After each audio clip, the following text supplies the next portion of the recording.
Di hari suci Saraswati ini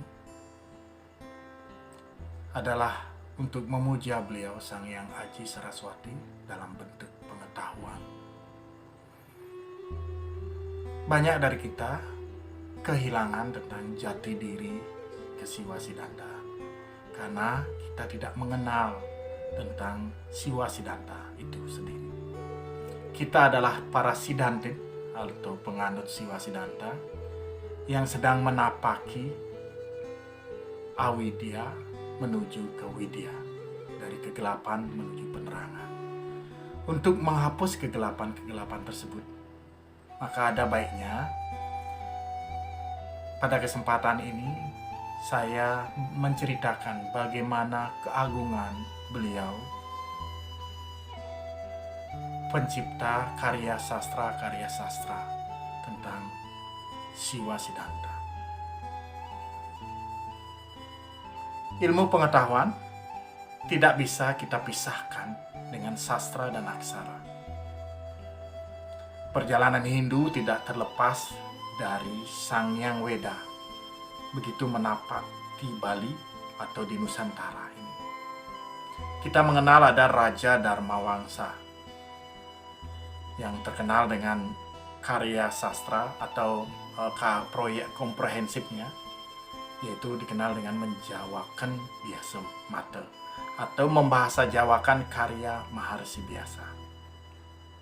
Dan hampir semua lontar di Bali bercorak tentang Siwaistis.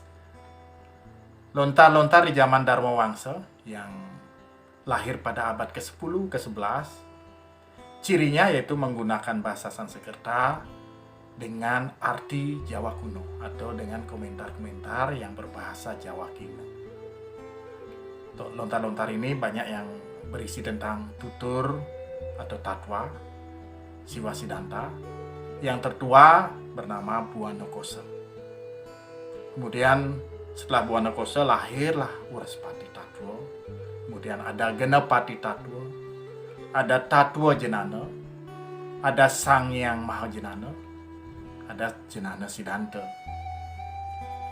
Kesemua lontar ini memakai Sanskerta sehingga tidak bisa kita lepaskan atau benang merahnya dengan India. Ada juga Siwa Tatwa. Berikutnya ada lontar Siwa Tatwa dengan filsafat tentang Siwa. Ada Atma Tatwa juga dengan filsafat tentang Atma, tentunya dengan versi Siwasiddhanta. Ada pula urean-urean tentang pengendalian diri. Ada juga karya sastra seperti yoga, namun yoga ini berbeda dengan yoga di India atau karya Resi Patanjali, yaitu mengenai Astanga Yoga. Di Bali kita kenal dengan Sadanga Yoga, di mana unsur yama dan niyamanya dihilangkan karena yama dan niyama brata ini dianggap sudah terdapat pada lontar yang lain seperti Vriti Sesana, ada Siwa Sesana, ada Sila Kramaning, Aguron-guron dan sebagainya. Banyak juga lontar yang menjelaskan tentang kelepasan. Sehingga dari urean-urean lontar yang berada di Bali ini menyiratkan tentang Pancasrada yang ada di dalam Siwasiddhanta ini.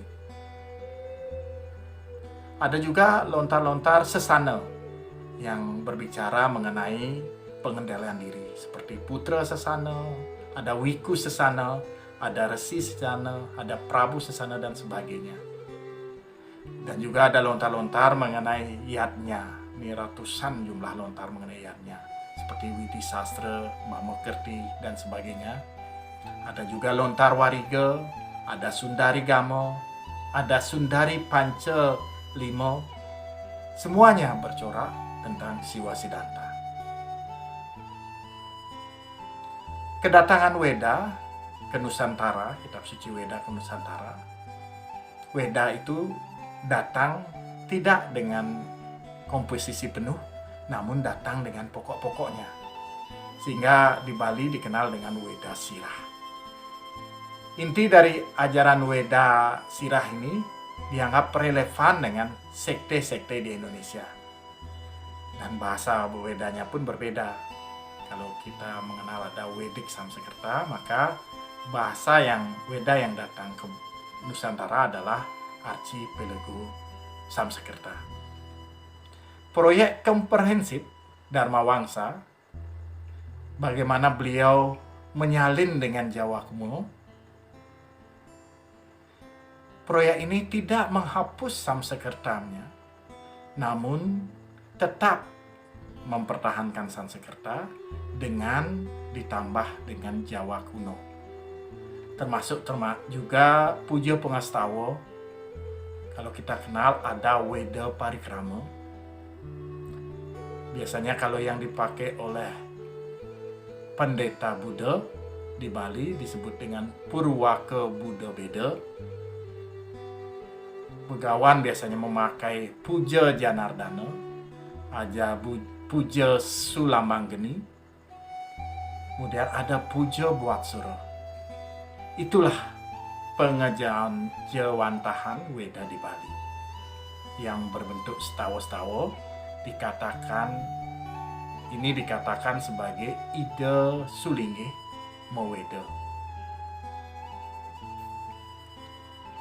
Ada hal yang menarik bahwa Weda itu tidak bisa dibaca oleh umum, yaitu karena pada abad ke-6500 sebelum Masehi, Weda ini pernah dihina atau dilecehkan oleh ajaran lain, sehingga para ahli atau para cendekiawan Hindu di zaman itu melarang untuk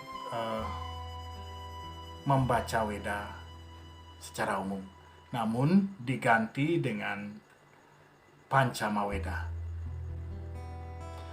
Kalau kita melihat dari penjelasan atau karya dari penelitian dari Bapak Profesor Lid Gusti Ngurah Palgunadi almarhum, beliau menyampaikan bahwa kitab suci Siwasiddhanta ada 28 banyaknya, yaitu 10 untuk memuja Siwa, 10 untuk memuja Rudra, 10-nya untuk memuja Bhairawa, di mana ada karya sastra yang terkenal, karya sastra Tantrayana, karena Siwasiddhanta identik dengan Tantrayana. Ada disebutkan oleh beliau Prodgita Tantrayana, ada Sarwukta Tantrayana, ada Lalita Tantrayana, ada Prameswara Tantrayana, ada Siddhagan Tantrayana, ada Karana Tantrayana, ada Santana Tantrayana. Tantrayana ini itu di samping mengajarkan kekuatan-kekuatan gaib, juga mengajarkan tentang kesucian.